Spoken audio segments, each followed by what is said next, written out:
بسم اللہ الرحمن الرحیم۔ السلام علیکم دوستو، دنیا بھر کی خبروں میں آج آپ سنیں گے، لیکن اس سے پہلے اگر ہو سکے تو لائک اور سبسکرائب کا بٹن ضرور دبا لیں۔ شکریہ۔ برطانوی میڈیا نے کہا ہے کہ امریکی صدر ٹرمپ نے غزہ میں تعمیر نو کے لیے بورڈ آف پیس میں بھارت کو بھی دعوت دی ہے، تاہم یہ واضح نہیں ہے کہ بھارت اس دعوت کو قبول کرے گا یا نہیں۔ یاد رہے دوستو کہ غزہ بورڈ آف پیس کا مقصد اسرائیل اور حماس کے درمیان جنگ بندی قائم کرنا ہے اور عبوری حکومت کی نگرانی بھی کرنا ہے۔ اب تک بورڈ آف پیس میں تقریباً 60 کے قریب ممالک نے دستخط کر دیے ہیں۔ برطانوی میڈیا کا کہنا ہے کہ بھارت کے غزہ پیس بورڈ میں شامل ہونے یا نہ ہونے کے فیصلے سے مغربی ایشیا میں استحکام اور امریکی تعلقات متاثر ہو سکتے ہیں۔ بھارتی قیادت کو خدشہ ہے کہ کل کو ٹرمپ مسئلہ کشمیر کو بھی بورڈ میں لا سکتا ہے، کیونکہ دوستو یاد رہے کہ صدر ٹرمپ نے اپنے خطاب میں کہا تھا کہ یہ صرف امریکہ کے لیے نہیں بلکہ پوری دنیا کے لیے ہے۔ میرا خیال ہے کہ ہم اسے دوسری جگہوں پر بھی پھیلا سکتے ہیں، ایسا ٹرمپ کا کہنا تھا۔ بھارت کے سابق سفیر اکبر الدین کا کہنا ہے کہ بھارت کو بورڈ آف پیس میں شامل نہیں ہونا چاہیے۔ بورڈ اقوام متحدہ کی قرارداد 2803 سے متصادم ہے اور بورڈ میں شامل ہونے سے بھارت بورڈ کے فیصلوں کی توثیق کا ذریعہ بن سکتا ہے۔ سابق بھارتی سفیر رائے کا بھی کہنا ہے کہ ٹرمپ کے بورڈ آف پیس کی کوئی مدت مقرر نہیں ہے، اسے غزہ کے باہر بھی استعمال کیا جا سکتا ہے۔ رنجیت رائے کا کہنا ہے کہ انڈیا کے مقدمے میں اضافہ ہوا ہے، چاہے انڈیا اسے قبول کرے یا رد کرے اس کا اثر پڑے گا۔ ان کا کہنا تھا کہ میرے خیال میں بورڈ آف پیس میں شامل ہونے کے خطرات زیادہ ہیں۔ پہلی بات تو یہ کہ صدر ٹرمپ اس کے چیئرمین ہیں اور ان کے لین دین پر مبنی رویے سے انصاف کی توقع نہیں رکھی جا سکتی، اور دوسری طرف اگر انڈیا اس میں شامل نہیں ہوتا تو بھی اس کا اثر پڑے گا، کیونکہ اس فیصلے سے مغربی ایشیا متاثر ہوگا۔ خارجہ امور کے ماہر اور تجزیہ کار سبرامنیم کا کہنا ہے کہ اگر انڈیا اس میں شامل ہوتا ہے تو بہت سے خطرات ہیں، کیونکہ بورڈ آف پیس کے ارد گرد بہت سے سوالات ہیں۔ انڈیا جلد بازی میں اس میں شامل نہیں ہو سکتا۔ کچھ لوگوں نے صدر ٹرمپ کی دعوت کو اپنے ملک کی اہمیت کے اعتراف سے تعبیر کیا ہے، اور دوسرے امریکی رد عمل کے خوف سے بھی اس میں شامل ہو جائیں گے۔ بھارتی میگزین دی ہندو بھی دوستو لکھتا ہے کہ بورڈ میں شامل ہونے کا پاکستان کا فیصلہ انڈیا کے لیے ایک انتباہی اشارہ ہے، خاص طور پر اگر صدر ٹرمپ نے تنازع کشمیر کو امن کے منصوبے میں شامل کرنے کا فیصلہ کیا تو بورڈ آف پیس اسے حل کرنے کی کوشش کرے گا۔ ہندو میگزین مزید لکھتا ہے کہ ایک بار بورڈ میں شامل ہونے کے بعد انڈیا کے لیے انٹرنیشنل پیس میکنگ فورس میں اپنے فوجیوں کی تعیناتی پر اعتراض کرنا بھی مشکل ہو جائے گا۔ نیو یارک ٹائمز بھی لکھتا ہے کہ صدر ٹرمپ نے اس ادارے کو ابتدا میں غزہ میں اسرائیل اور حماس کے درمیان امن معاہدے کی نگرانی کے لیے قائم کیا ہے، لیکن اب وہ اسے ایک ایسے ادارے میں تبدیل کرنے کی کوشش کر رہے ہیں جو اقوام متحدہ کا مقابلہ کر سکے۔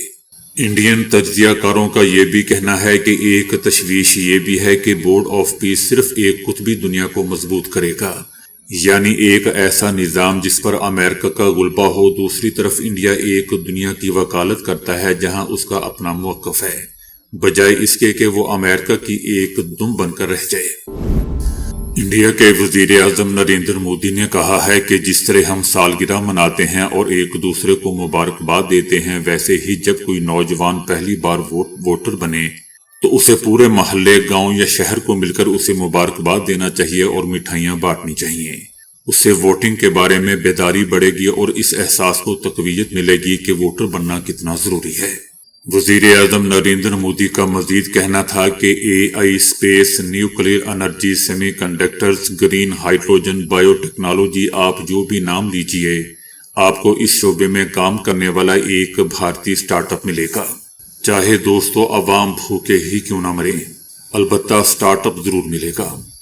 نریندر مودی کا کہنا تھا کہ 10 سال پہلے جنوری 2016 میں ہم نے ایک بڑے سفر کا آغاز کیا تھا۔ تب ہم نے محسوس کیا کہ چاہے یہ چھوٹا ہی کیوں نہ ہو، یہ ملک اور نوجوان نسل کے مستقبل کے لیے بہت اہم ہے۔ آج بھارت دنیا کا تیسرا سب سے بڑا سٹارٹ اپ ایکو سسٹم بن چکا ہے۔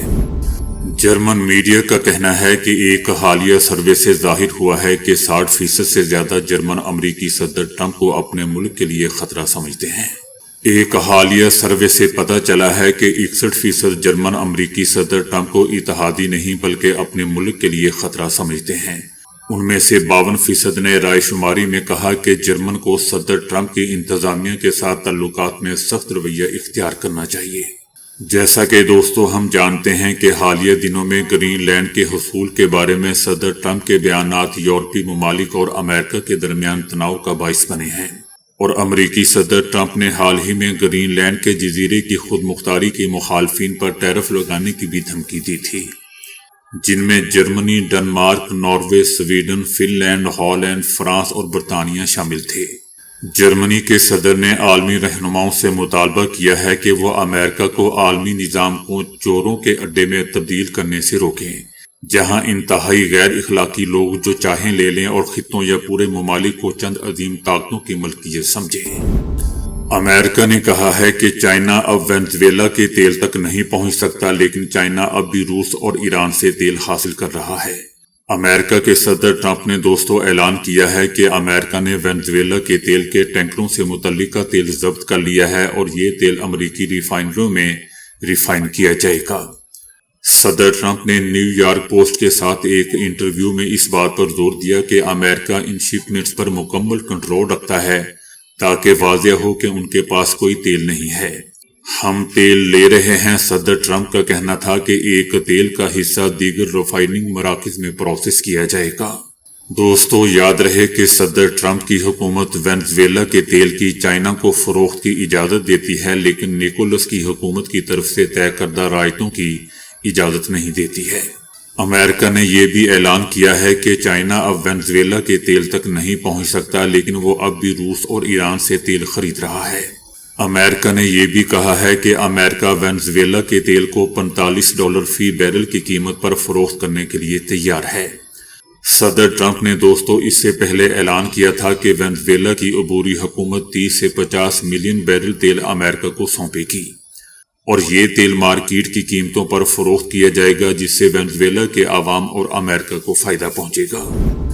انٹرنیشنل میڈیا کا کہنا ہے کہ ایران کے سپریم لیڈر آیت اللہ خامنائی کو ممکنہ امریکی حملے کے خدشے کے پیش نظر تہران میں ایک خصوصی زیر زمین پناہ گاہ میں منتقل کر دیا گیا ہے۔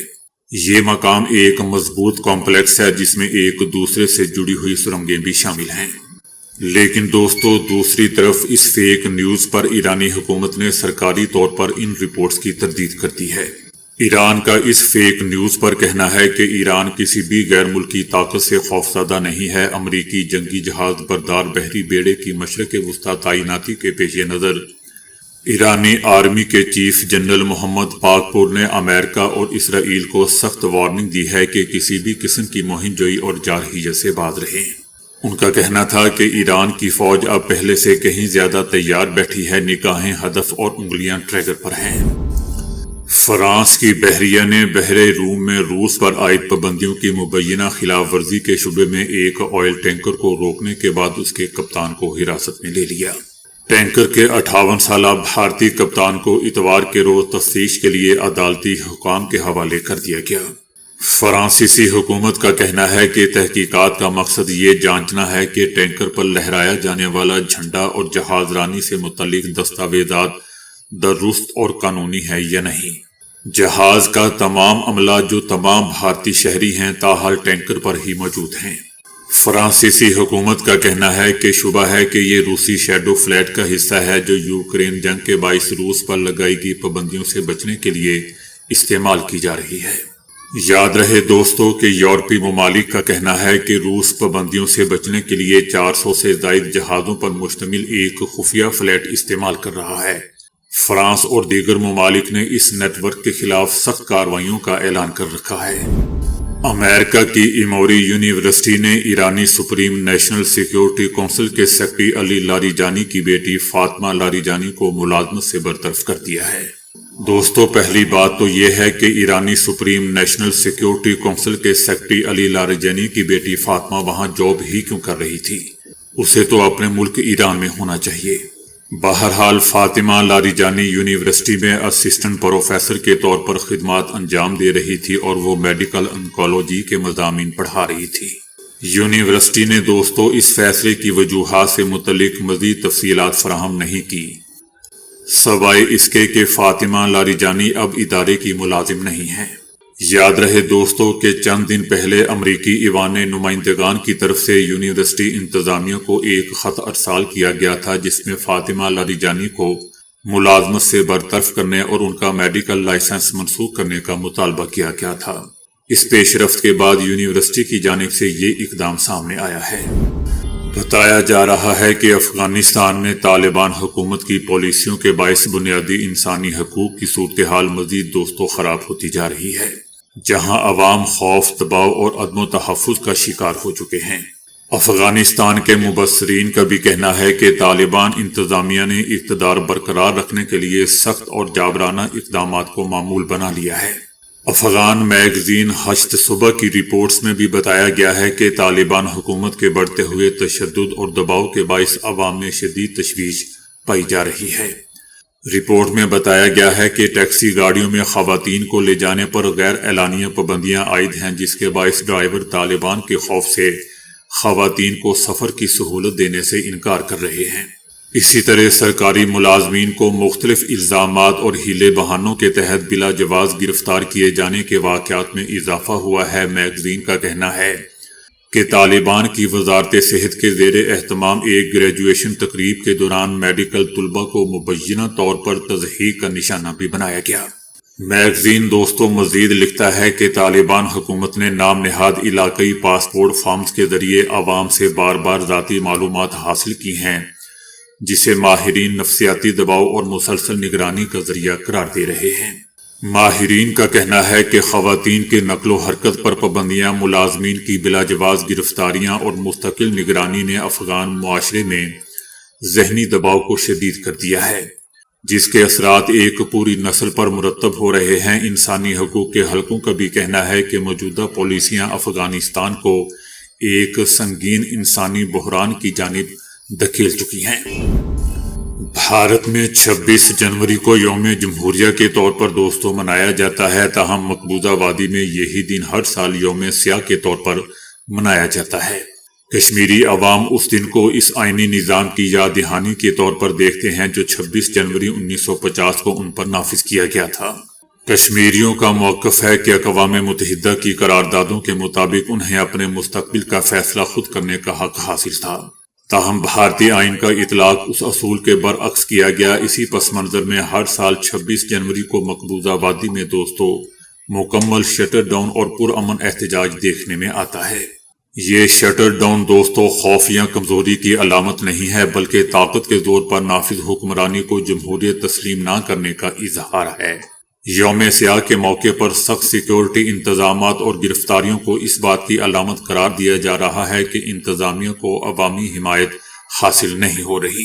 یہ صورتحال 5 اگست 2019 کے بعد مزید نمایاں ہوئی ہے، جب بھارت نے آرٹیکل 370 اور 35A کو ختم کر کے مقبوضہ وادی کی خصوصی حیثیت ختم کر دی تھی۔ دوسری طرف پاکستان کا کہنا ہے کہ وہ اقوام متحدہ کی قراردادوں کے مطابق کشمیریوں کے حق خود ارادیت کی مسلسل حمایت کرتا رہے گا، کیونکہ پاکستانی آئین میں بھی اس حق کی توثیق کی گئی ہے کہ کشمیری عوام اقوام متحدہ کے چارٹر کے مطابق اپنے مستقبل کا فیصلہ خود کریں۔ بھارت کے سابق سیاستدانوں نے وزیر اعظم نریندر مودی کی حکومت کو اندرونی خلفشار اور ناکام خارجہ پالیسی کے باعث دوستوں عالمی سطح پر تنہائی کا شکار قرار دے دیا۔ ان سیاستدانوں کا کہنا ہے کہ مودی حکومت کے بلند و بام دعووں کے برعکس بھارت اس وقت سنگین سیاسی، معاشی اور سفارتی مسائل میں گھرا ہوا ہے۔ مودی کی سفارتکاری زمینی حقائق سے مطابقت نہیں رکھتی اور جھوٹے دعووں پر مبنی ہے۔ سیاستدانوں کا کہنا ہے کہ بھارت کی معیشت، خارجہ پالیسی، سنجیدہ سوالات اس پر اٹھائے جا رہے ہیں، جبکہ بڑھتے ٹیکس، بے روزگاری اور مہنگائی نے عوام کی مشکلات میں بھی اضافہ کر دیا ہے۔ ان سابق سیاستدانوں کا یہ بھی کہنا ہے کہ امریکہ کی جانب سے بھارت پر تجارتی ٹیرف عائد کیے گئے اور بھارت کو چابہار بندرگاہ جیسے اہم منصوبے سے بھی پیچھے ہٹنا پڑا، جو بھارتی خارجہ پالیسی کی ناکامی کا ثبوت ہے۔ سابق سیاستدانوں کا دوستو یہ بھی کہنا تھا کہ پاکستان کو عالمی سطح پر تنہا کرنے کی بھارتی پالیسی یا مودی کی پالیسی مکمل طور پر ناکام ہو چکی۔ ان کا کہنا تھا کہ پاکستان نے مؤثر حکمت عملی کے ذریعے امریکہ، سعودی عربیہ، ترکیہ اور چائنا کے ساتھ اپنے تعلقات مزید مضبوط کر لیے۔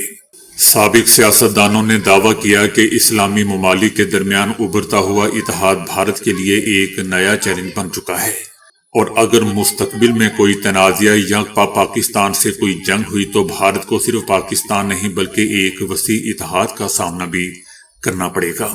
سابق بھارتی سیاستدانوں کا کہنا تھا کہ بھارت اس وقت نہ صرف معاشی بلکہ فوجی سطح پر بھی مشکلات میں گھرا ہوا ہے، جبکہ اندرونی طور پر بے روزگاری، مہنگائی، عدم مساوات اور ماحولیاتی مسائل سنگین شکل اختیار کر چکے ہیں۔ انہوں نے الزام عائد کیا کہ مودی حکومت اپنی ناکامیوں اور عالمی سطح پر بے عزتی کو چھپانے کے لیے مذہبی اور ثقافتی تنازعات کو ہوا دے۔ بنگلہ دیش کی حکومت نے بھارت کی جانب سے سابق وزیر اعظم شیخ حسینہ واجد کو نئی دہلی میں عوامی تقریب سے خطاب کی اجازت دینے پر شدید احتجاج کیا ہے اور اسے بنگلہ دیشی عوام کی توہین قرار دیا۔ بنگلہ دیشی حکومت کا دوستوں کہنا ہے کہ انسانیت کے خلاف جرائم میں سزا یافتہ اور مفرور شیخ حسینہ واجد کو اس طرح بولنے کا موقع دینا بنگلہ دیش کے امن، سلامتی اور جمہوری عمل کے لیے خطرہ ہے۔ دوستو، یاد رہے کہ 23 جنوری کو شیخ حسینہ واجد نے نئی دہلی میں ایک تقریب کے دوران بنگلہ دیش میں اپنے حامیوں سے آڈیو خطاب کیا تھا، جس میں انہوں نے موجودہ حکومت کے خلاف کھلی اشتعال انگیزی کی اور اپنے وفاداروں کو آئندہ عام انتخابات کو سبوتاژ کرنے پر اکسانے کی کوشش کی۔ بنگلہ دیشی حکومت کا کہنا ہے کہ شیخ حسینہ واجد کی جماعت عوامی لیگ کی قیادت کی جانب سے مسلسل اشتعال انگیز بیانات اس بات کا ثبوت ہیں کہ عبوری حکومت ان کو سرگرمیوں پر پابندی کیوں عائد کر رہی ہے۔ بنگلہ دیشی حکومت نے خبردار کر دیا ہے کہ انتخابات سے پہلے اور پولنگ کے دن کسی بھی قسم کے تشدد یا تخریب کاری کی ذمہ داری اسی گروہ پر عائد ہوگی۔ بنگلہ دیشی حکومت نے اس بات پر حیرت اور شدید مایوسی کا اظہار کیا کہ بھارت نے نہ صرف شیخ حسینہ کو اپنی سرزمین پر بٹھا رکھا ہے، رہنے دیا ہے، بلکہ انہیں عوامی خطاب کی اجازت بھی دے دی، جو دو طرفہ تعلقات اور باہمی اعتماد کے لیے نقصان دہ ہے۔ بنگلہ دیشی حکومت کا دوستو یہ بھی کہنا تھا کہ اس طرز عمل سے دونوں ممالک کے مستقبل کے تعلقات متاثر ہو رہے ہیں اور یہ ایک خطرناک مثال قائم ہو رہی ہے۔ امریکہ میں وفاقی امیگریشن ادارے ICE کے اہلکاروں کی فائرنگ سے ایک امریکی شہری اور نرس کی ہلاکت پر ملک بھر میں شدید غم و غصہ پایا جا رہا ہے۔ واقعے کے بعد مقامی رہنماؤں، سیاستدانوں اور ہالی ووڈ شخصیات کی جانب سے سخت رد عمل سامنے آیا ہے، جبکہ واقعے سے متعلق متضاد بیانات نے کئی سوالات کھڑے کر دیے ہیں۔ 37 سالہ الیکس، جو ایک ICU نرس تھی، اس کو ہفتے کے روز وفاقی اہلکاروں نے فائرنگ کر کے ہلاک کر دیا۔ یہ واقعہ ایک ایسے ہی دوسرے واقعے کے چند ہفتوں بعد پیش آیا ہے جس میں ICE اہلکاروں کے ہاتھوں ایک اور شہری ہلاک ہوا تھا۔ امریکی محکمہ داخلہ کا کہنا ہے کہ الیکس کے پاس پستول اور گولیاں موجود تھی، تاہم موبائل فون ویڈیوز میں سرکاری موقف سے اختلاف کیا جا رہا ہے۔ مقتول کے والدین نے دعویٰ کیا ہے کہ ان کا بیٹا اس وقت اسلحہ تھامے ہوئے نہیں تھا جب اس پر فائرنگ کی گئی۔ سابق امریکی صدر باراک اوباما اور ان کی اہلیہ نے بھی مشترکہ بیان میں واقعہ کو امریکی اقدار کے لیے خطرے کی گھنٹی قرار دیا اور حکومت پر حالات مزید بگاڑنے کا الزام عائد کر دیا۔ اسلام آباد کی عدالت نے فراڈ کیس میں سابق وفاقی وزیر فواد چودھری کے وارنٹ گرفتاری جاری کر دیے ہیں۔ عدالت نے مدعی مقدمہ کے مسلسل عدم حاضری پر وارنٹ گرفتاری جاری کیے۔ کیس کی اگلی سماعت پر فریقین کی جانب سے بریت کی درخواست پر دلائل دیے جائیں گے۔ سابق وفاقی وزیر فواد چودھری کے خلاف کیس کی مزید سماعت 3 فروری تک ملتوی کر دی گئی ہے۔ فواد چودھری کے خلاف تھانہ آب پارہ میں مقدمہ درج تھا۔ تو دوستو، ابھی کے لیے اتنا ہی۔ ویڈیو کو لائک اور شیئر کرنے کا بہت بہت شکریہ۔